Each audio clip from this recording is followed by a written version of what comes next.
देखो बेटा, ये आईआईटी जैम का पेपर है। आईआईटी जैम 2025 का क्वेश्चन है। किसका? एमएस का। एमएस मतलब मैथमेटिकल स्टैटिस्टिक्स। और क्वेश्चन नंबर कौन सा है? 12। और इसमें क्या कह रहा है? कह रहा है a fair die is thrown 3 times independently. 3 die. Die मतलब जो आप लोग लूडो वगैरह खेलते हैं, जो डाइस होता है ना? आपका डाइस इसी तरीके से बनता है। इसको कितने टाइम्स फेंका जा रहा है? यहाँ पे आपका 1 2 4 6 ऐसे होता है। तो इसको कितने टाइम्स थ्रो किया जा रहा है? 3 टाइम्स। ठीक है, 3 टाइम्स थ्रो किया जा रहा।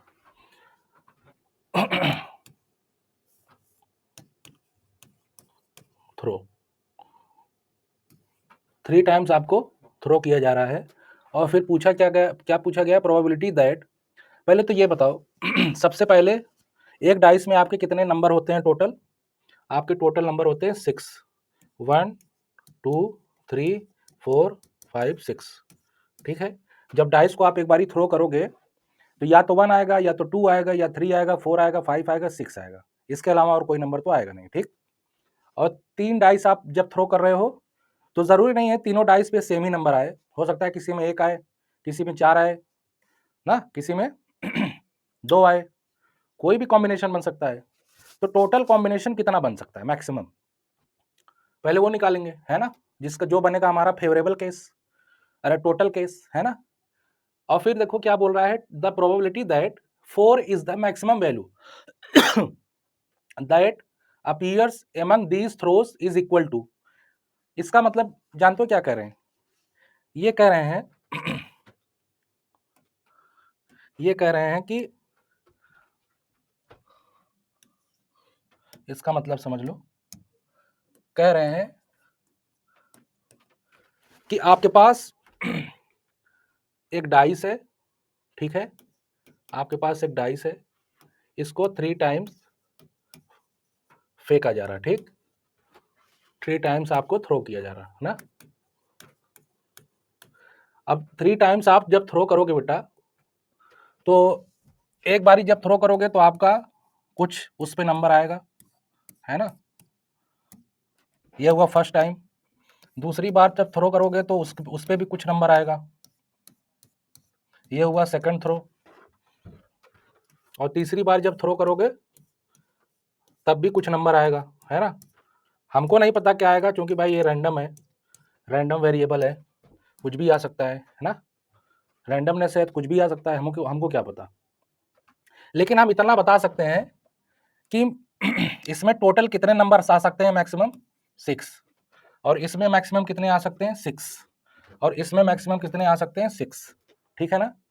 जब आप थ्रो करोगे तो 6 ही नंबर आ सकते हैं, पॉसिबिलिटीज हैं 1 से 6 तीनों में, थ्रो में। तो आपका बेटा इससे आपका जो टोटल कॉम्बिनेशन बनेगा, मतलब इसमें किसी में जो भी नंबर आए 1 से 6 तक कोई भी नंबर आ जाए, इसमें भी 1 से 6 तक कोई भी नंबर आ जाए, है ना? तो कॉम्बिनेशन आपका कैसे बनेगा? आई जे के, है ना? ऐसे समझो, जब आपने 3 बार थ्रो किया तो आपका कॉम्बिनेशन इसी तरीके से बनेगा ना, आई जे के। या फिर ऐसे समझो, मतलब ये मैं दिखा रहा हूं तीनों थ्रो, ये फर्स्ट थ्रो, ये सेकंड थ्रो, और ये थर्ड थ्रो। मान लो इसमें नंबर आया आई, इसमें नंबर आया जे, इसमें नंबर आया के। ठीक है, वेयर आई जे के ये सभी क्या है? 1 से 6 है कि नहीं? बताओ, सब 1 से 6 कोई भी नंबर आ सकता है। तो एक बात बताओ, आई यहाँ पे मैक्सिमम कितनी वैल्यू ले सकता है? 6। जे कितनी वैल्यू ले सकता है? 6। और ये के 6। तो टोटल बेटा आपके टोटल कॉम्बिनेशन कितने बने? टोटल कॉम्बिनेशन टोटल आपके केस कितने हो जाएंगे? टोटल जो टोटल आपका केस बनेगा, डाइस पे जो 3 का कॉम्बिनेशन बनेगा, वो कितनी बार आएगा? वो आ जाएगा टोटल नंबर, या इसको बोलोगे टोटल केस, टोटल केस क्या हो जाएगा बेटा 6 इंटू 6, इसकी वैल्यू क्या होगी 216। ठीक, पहले इतना समझो। इससे तो हमें यह पता चला हमारा जो टोटल केस होने वाला है, इसमें भी 6 में से कोई भी ले सकता है, इसमें भी 6 में से कोई भी, और इसमें भी 6 में से कोई, और तीनों क्या है थ्रो आपके इंडिपेंडेंट है। और जब इंडिपेंडेंट होते हैं तो हमारा जो नंबर्स है उसका जब मल्टीप्लीकेशन कर देंगे तो हमारा क्या बन जाएगा टोटल केस, मतलब जो जितने भी आपके कॉम्बिनेशन बनेंगे 3-3 के, वो कितनी बार आएंगे 216 बार। ठीक, ये पहला, ये तो समझो पहला पार्ट। ठीक, अब दूसरा पार्ट समझो इसका। ये कह रहे हैं कि ऐसे ही, चलो बना लो पहले, ऐसे ही बना लो, ये फर्स्ट, ये सेकंड, ये थर्ड, थ्रो, ये थ्रो है। ठीक है, ये मान लो आई है, ये जे है, और ये के। ये कह रहे हैं कि आपका आई जे के ये मैक्सिमम 4 होने चाहिए। ठीक है, मतलब आई जे के आपका वैरी करना चाहिए 1 से 4 तक, है ना। तो एक बात बताइए 1 से 4 तक वेरी करेगा, तो एक बात बताइए 1 से 4 तक कितने नंबर आ रहे हैं 1 2 3 4, 4 नंबर। और यहाँ पे कितनी बार ये कितना कॉम्बिनेशन बन रहा है 3 का। हो सकता है इसमें एक कॉम्बिनेशन वो भी बन जाए 1 2 3 3 2 1, जिसमें 4 आ ही नहीं रहा, लेकिन 4 तो आना है, हमें वो वाला केस निकालना है ना। तो एक बात बताओ, पहले मैक्सिमम मान लो 4 आया, तो इसका इसका जो केस बनेगा, इस केस में आपका जैसे मान लो आपका कितना नंबर बना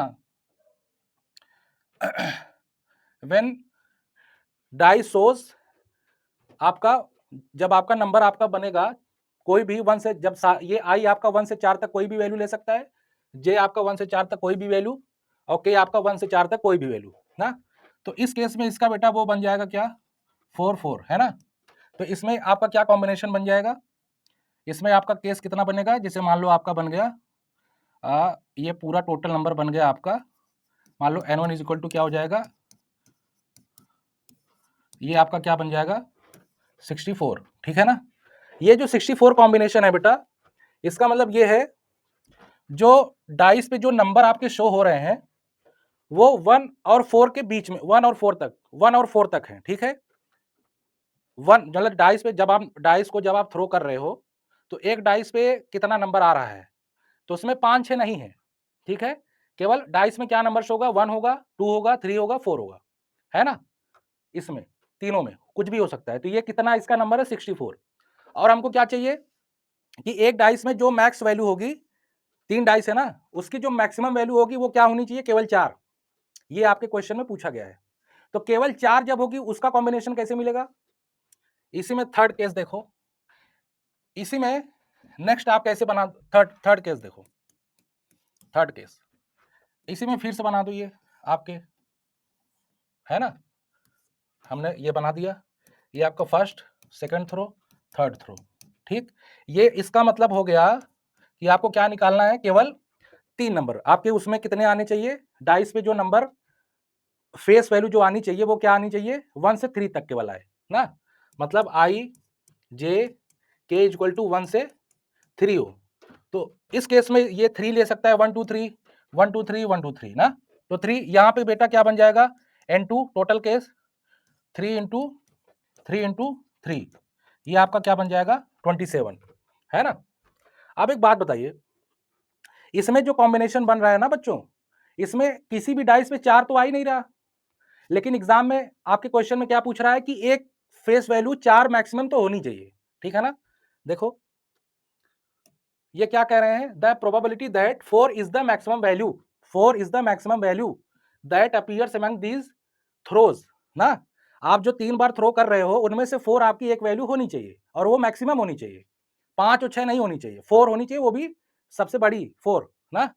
तो ये बेटा जो निकला इसमें 4 आपकी 4 वाली भी वैल्यू है कॉम्बिनेशन, जिसमें 3 का 3 का कॉम्बिनेशन बन रहा है, और 1 2 3 जिसमें 4 नहीं आ रहा वो वाला भी कंडीशन है।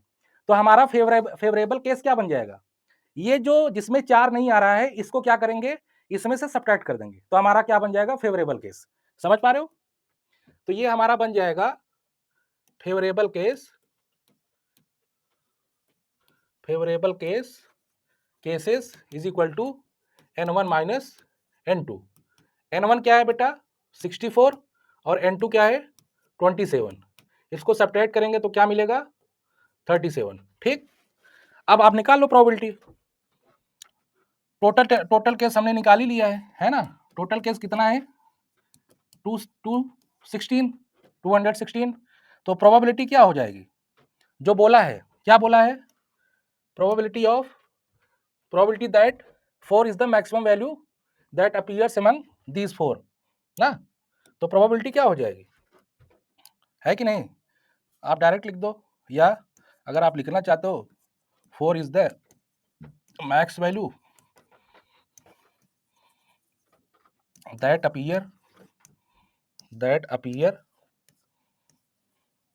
appear among these throw. ठीक, तो इसकी वैल्यू क्या हो जाएगी, हम लोग फार्मूला पढ़े हैं, favourable cases upon total cases. तो फेवरेबल केसेस क्या है बेटा हमारा 37 और टोटल केस क्या है 216। तो आपका बेटा जो प्रोबेबिलिटी आई, प्रोबेबिलिटी जो आपकी आ गई 37 अपॉन 216, ये आपका आंसर है। अब देख लेते हैं कि इसमें कौन सा ऑप्शन सही है। ये ऑप्शन सी सही है। ठीक, इसमें कौन सा ऑप्शन सही है, ऑप्शन सी। ऑप्शन सी आपका सही, समझ गए। आपका ऑप्शन सी सही। ठीक, इजी क्वेश्चन था प्रोबेबिलिटी का, थोड़ा सा कंसेप्चुअल था। ठीक है, चलो फिर मिलते हैं नेक्स्ट क्वेश्चन में किसी अच्छे क्वेश्चन के साथ। नेक्स्ट